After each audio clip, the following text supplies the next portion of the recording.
Hello, and welcome to this very important episode of the Ways to Change Your Workplace podcast with myself, Prina Shah, and I'm bringing back my very good friend Aadil Abbas, all the way from Sydney, to your ears. Aadil is a financial planner, and he works for an organization. He owns an organization called Own Financial Planning. Aadil, welcome back. How are you? I'm good, Prina. It's great to be back. It's so good to have you. Adil, our last conversation has made some waves. People are talking to their workplace about the need to discuss their financial well-being. So Adil, I can't thank you enough. And for the audience who are listening, if you haven't listened to that episode, go back and check it out. I will link to that in our show notes. Adil, I wanted to bring you back for a very important reason. That episode has really made waves within the workplace. And in our first episode, Adil, we talked about the fact that financial well-being is something that we all need to consider within the workplace as employees and as employers.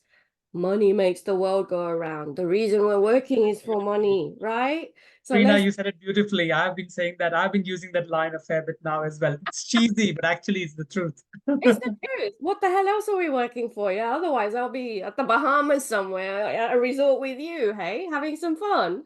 And I, Now, I can just say one thing, I think, Prina, on that one is that I think money, I find, is the last, I would say, taboo in terms of ooh, our lives. Money is the last, it's the last in terms of the taboo, because I think we become very comfortable talking to our friends, family, and employers about things like, I think we think of the other taboos, things like politics and religion and even sex lives. yeah. We're very comfortable, but think about money. How often do we talk about money to anybody but ourselves? We have our own money stories in our heads. So I'm glad that you have brought it up as a key topic for employers and employees and for people to generally talk about and break the last, I would say, taboo.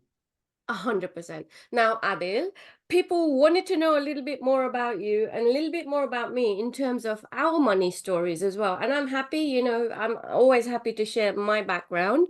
Um, Adil, I'm going to share my background, then I'm going to ask you to share your background because yours is a fascinating one. So my Not as background. maybe not as fascinating as yours, Prina, but you go first. Come on, you're very kind. So my background, as Adil knows, and as many of our audience knows, I worked in HR for over 20 years in both areas of HR, generalist and then specialist HR.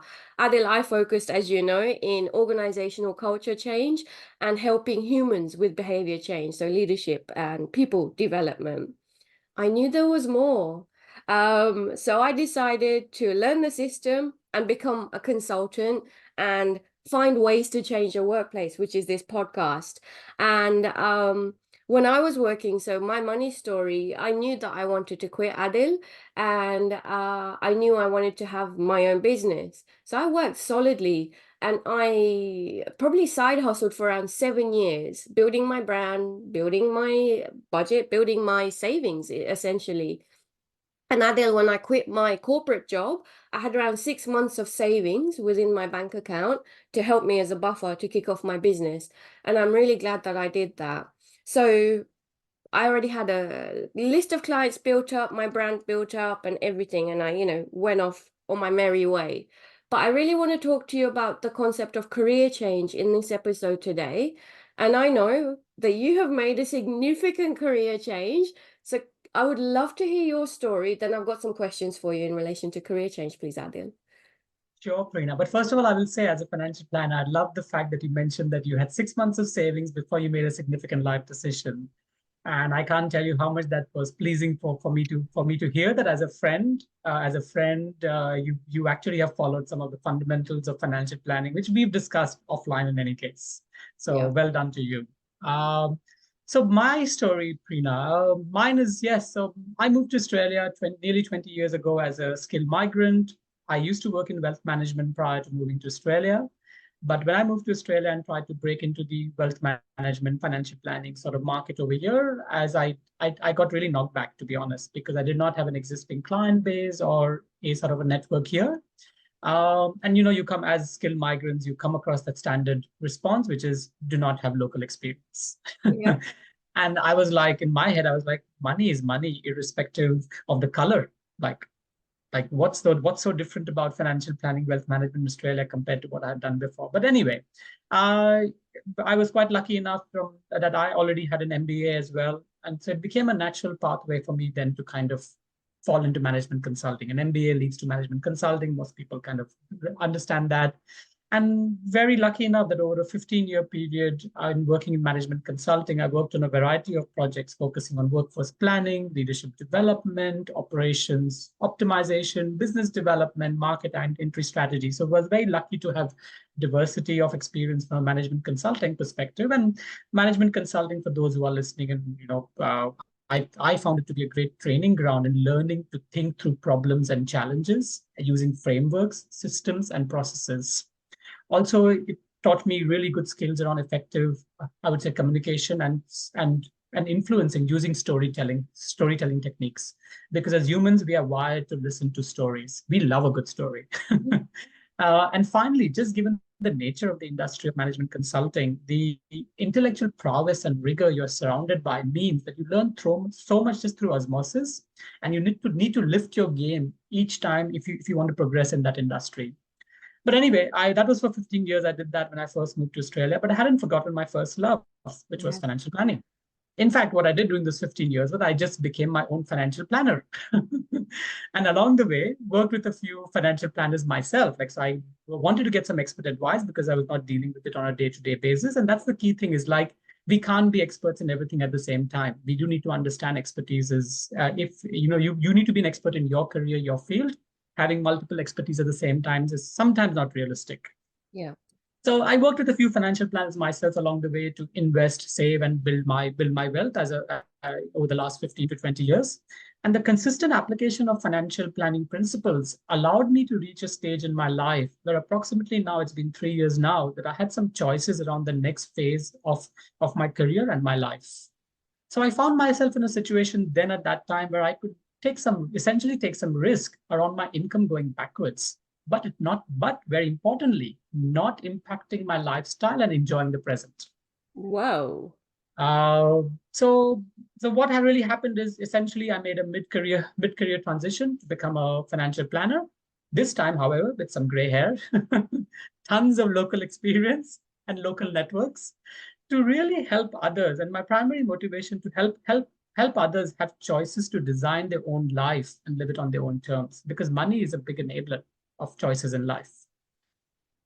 So that's my story, Prina. And here I am 3 years down the track, very sort of lucky to have done my own business. I have a business partner as well, and we jointly run Own Financial Planning, which is a goals-based holistic financial planning business.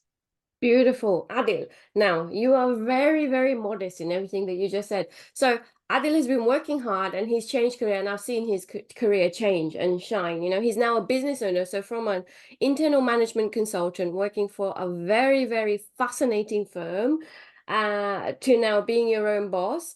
Aadil, the other thing I think we both missed out to say is that we changed careers in our 40s. So yes, let's be honest here, it's hard, but it can be done.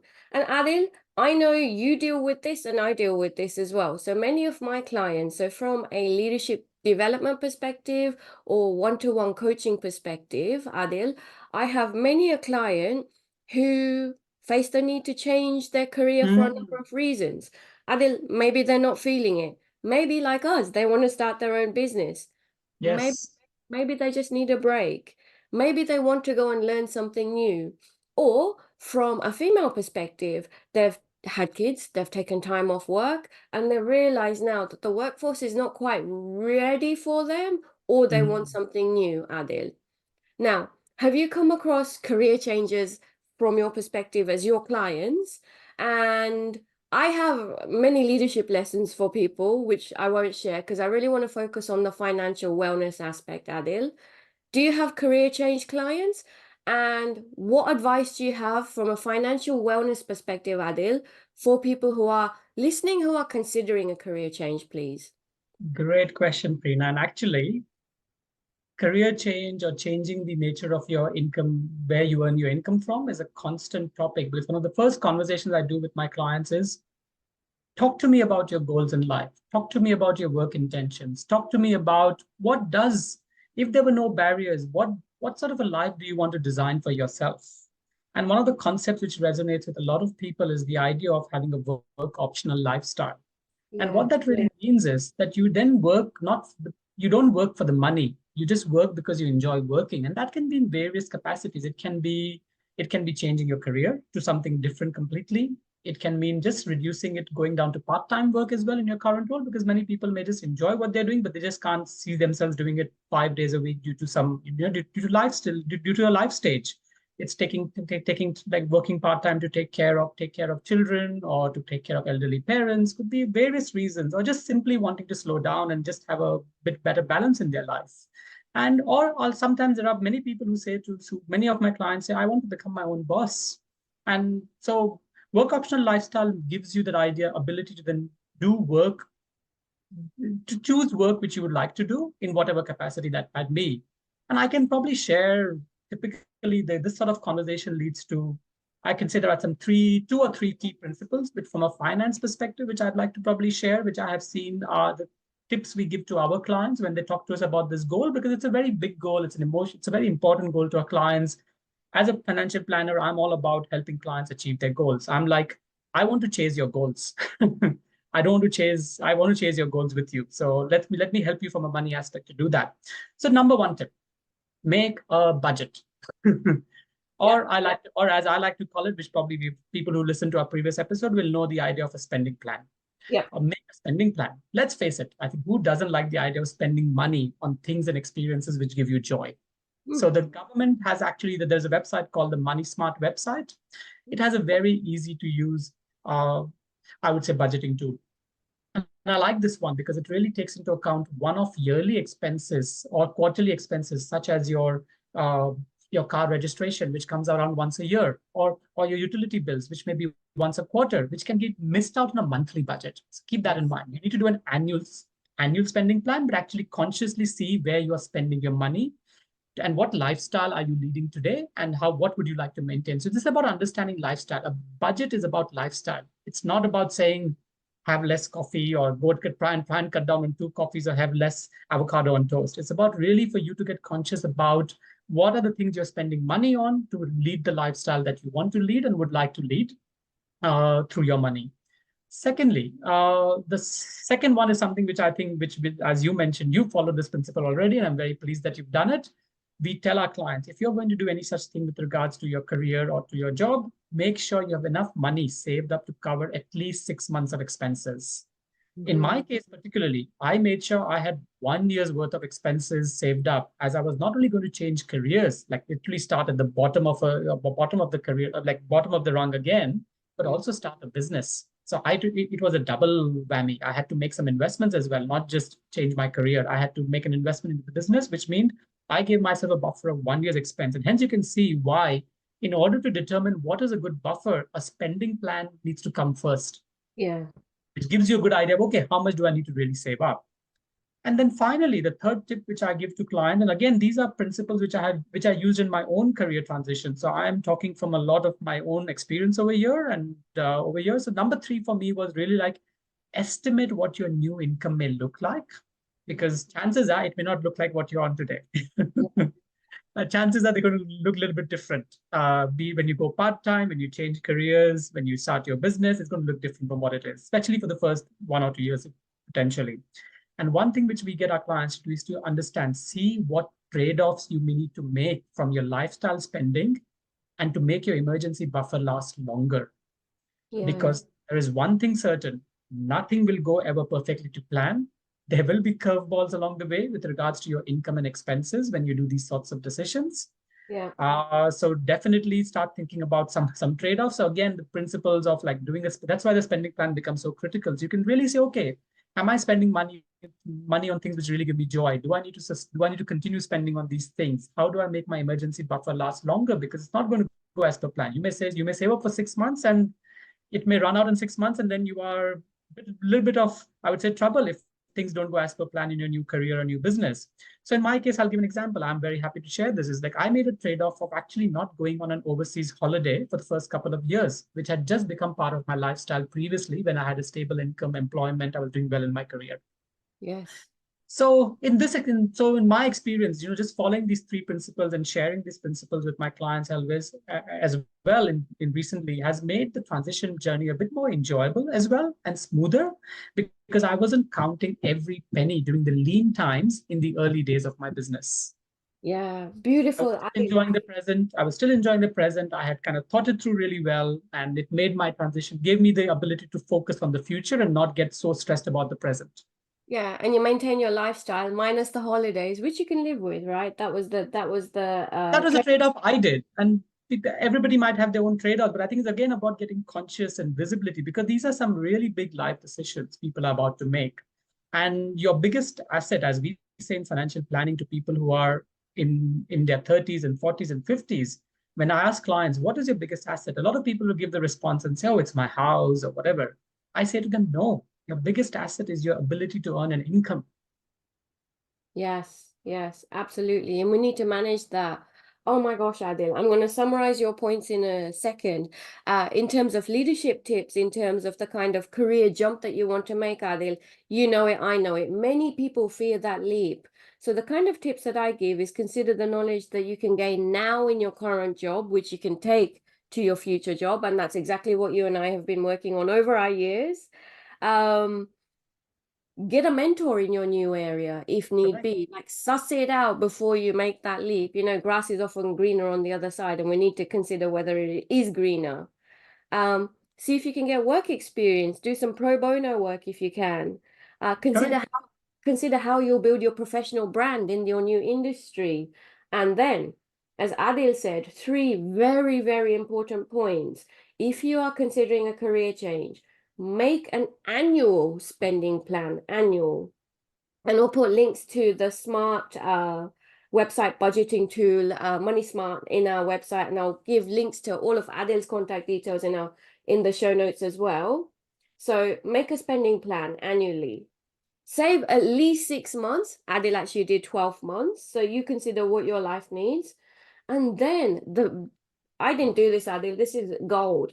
Estimate what your new income will look like. So you're helping me now plan for the future and the comfortableness of my decision that I've made and my new life that I'm going to be working on. So I cannot thank you enough, Adil. Career changing is hard, but it doesn't need to be hard if we follow these principles. Correct. Like, I think it's already a big decision from a career change perspective for people. Make it easy on yourself by doing some homework and doing some groundwork. And I think when you do some homework and groundwork, you lay the base, you lay the right foundations. When you lay the right foundations, everything you build from that foundation then will actually be sustainable. Perfect. Thank you so much, Adil. I'm going to bring you back for another conversation.